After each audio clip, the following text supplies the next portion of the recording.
And I thought, well, what can be different? Well, I thought 3 things from this story that are very prevalent today that I think I asked you in the morning, and when we first started, I wanted you to leave renewed. So I thought, well, how can that happen? Well, Jesus felt that there was an ever-expansiveness of our soul. He said, in my Father's house, there's many mansions, many places, many planes of existence for us to go and become, because life is eternal. Does that seem a bit exhausting right now? It could, but let me tell you something that saves the day. We never become less of ourselves. We always become more. I'm going to repeat that. We take our consciousness with us, the things that make us unique, that warmth and color of our human personality. We take that with us so we can express that on our different planes of existence. But we always become more.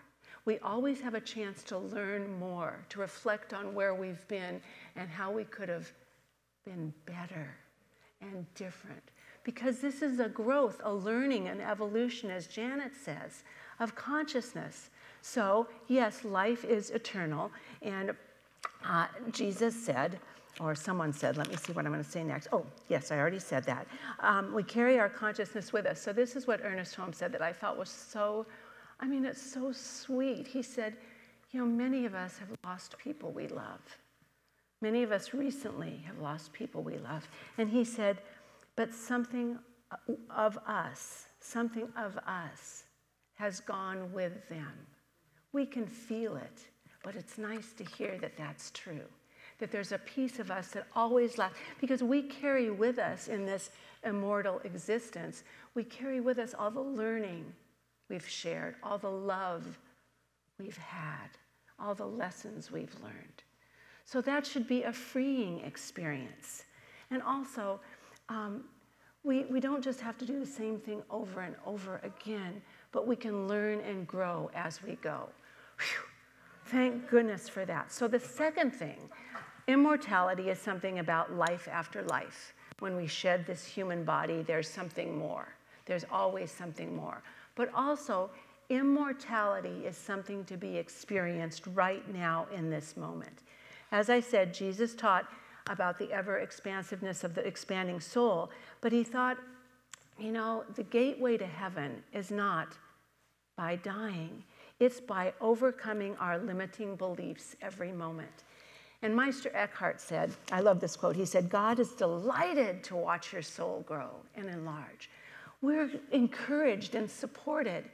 When Janet was talking about the tomb and the stone being rolled away, the women coming up to anoint Jesus' body, like, who's going to move the stone? As they were talking about it as they were going, and it was moved, and an angel did it. You see, when we decide to change our consciousness here on earth and let go of the things that no longer work for us, removing those obstacles of fear, doubt, darkness, whatever it is, Spirit rushes in to help when we open up. Now, there's many spiritual teachers today that use the teachings of Jesus that we listen to. I mean, some of my favorite, they come from different cultures, different places. One of my favorite teachers right now, spiritual teachers, is Mark Nepo. And he is Jewish, and he's a professor and a poet, and he's on the East Coast, and he's brilliant. But all of the things we teach, he does, and it's all about letting go, opening up, being in the moment so we can learn what the gift of this moment has for us. And then there's Pema Chodron, who was born Deidre Brown, and also on the East Coast, is now she's an ordained Buddhist nun. And she says, she has so many things. I'm actually going to close with something she says about peace, exactly something that would come out of the mouth of Jesus or Ernest Holmes. But I want to share now another one of my teachers who talks about rolling away the stones, the obstacles, is Brené Brown. And she talks about wholehearted living. And I don't know what brought you in here, but I know a lot of people are having challenges right now, difficulties, just not feeling quite right in life, that they want things changed a bit or different. And here's what she said: wholehearted living is about engaging in our lives from a place of worthiness a place of worthiness. I am enough right now. No matter if you've gotten everything you've wanted to do done in a day, I'm still enough. Or if you've made mistakes, what are you? Still enough. We're always worthy of God's love, Spirit's love, of goodness, of love, of being loved and loving. And so a place of worthiness. And she says the same thing that Jesus did about rolling away the stone, letting go of what doesn't work, and also cultivating, rising up to new ideas. Now, I'm going to read this directly what Brené Brown says, because she said some things that resonated so much with me about both cultivating and letting go. So we can be renewed, we can be resurrected, we can leave here today enlightened and freer if we accept something to cultivate in our life, to grow, to make more of, and something to let go of. See which one resonates with you. She said, this way of living wholeheartedly requires cultivating, which means cultivating authenticity, self-compassion, resilience, gratitude and joy, intuition and faith, creativity, rest and play, calm and stillness, meaningful work, laughter, song, and dance. What could be cultivated in your life right now to make you more alive? Which thing could help with you? Take that, put it in your pocket, and say, I'm going to do that. I'm cultivating that so I become more. And then the tomb, the stones, the obstacles that hold us from doing this, we have to let those go. This is where I resonated too. So I'm going to say some of these. Letting go is what's needed if you're going to feel totally present in life right now, totally alive. Letting go of the inadequacies to feel worthy. Letting go of what other people think. Letting go of perfectionism. Letting go of powerlessness, scarcity, the need for certainty, comparison.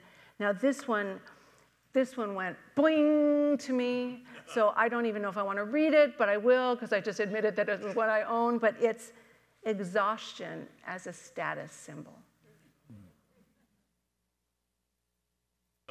I am guilty as charged, so I'm letting that one go right here. And productivity is self-worth, letting go of anxiety, self-doubt, and always in need of control, need to be in control. Do any of those relate to you? Okay, so when we think about the story and rolling away the stone, so what? The disciples could learn about immortality, so we can learn about a greater experience of life, of something more. We need to let go of using exhaustion as a power, whatever it is, a status symbol. We've got to let go of the things. Anxiety. I know I was talking to Kirk about this when we were really, he was saying, oh, the angst you feel. Waking up with angst instead of trust and faith in God and the intuition to be guided and faith and knowing that with God all things are possible. With good, we heal the world. To know all of those things, we've got to be able to cultivate the goodness and let go of those obstacles that keep us stuck. Are you with me? Yeah. Okay, good. So we'll go on to number 3. So immortality means, hey, I'm in this for the long run, because guess what? We really don't have any other choice. So we might as well be with it, okay? I'm in this for the long run, and I know I keep getting better and better and better. So that's one. And then the second one is we've got to do our work. Last week I talked about life requires, or demands, doesn't require, life demands our participation. God is good, yes, but we got to do our part. So the last part, the last lesson is Jesus talked and taught oneness. He did not label. He was there for everyone. He was the master teacher. He just didn't want to have a select group. He was there for everyone. So I had to get Rumi in. So I am going to give only one quote by the 13th century mystic Rumi. He said, borrow the beloved's eyes and see beauty and love everywhere. Borrow the beloved's eyes and see beauty and love everywhere, all the time, in everything. Now we have some beautiful prayers that are going to help us with this song and this lesson and this message. I want you to be fully open. See, remember that Janet said the disciples, it was harder for them to get new eyes because they were stuck in old beliefs. But Mary Magdalene knew right away because she was open and willing to see things in a new way. There are many voices, but just one power. That power to come together. That power to know God as an individualized expression of ourselves and to see it reflected in the eyes of others. That is in us right now. That power of potentiality, the power of oneness, the power of love, the power of compassion, the power of kindness. It's in us now. We have to own it and accept it and then use it for good. We have that choice in every moment. Just say this: I have the power in me right now. I have the power in me right now. And this means don't say it after me.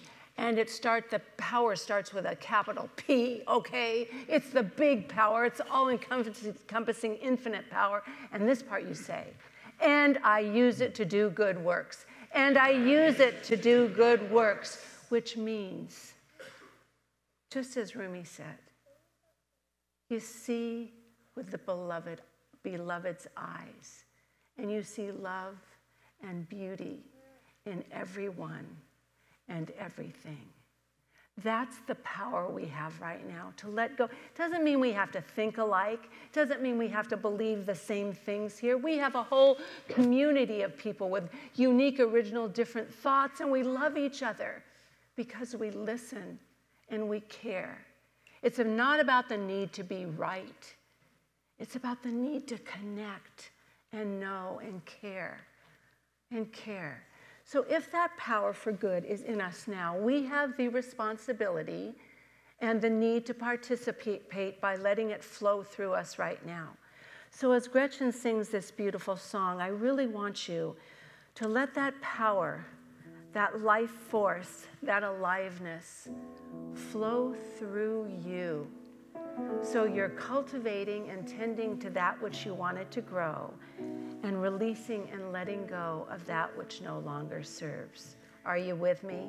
Yes. Cool.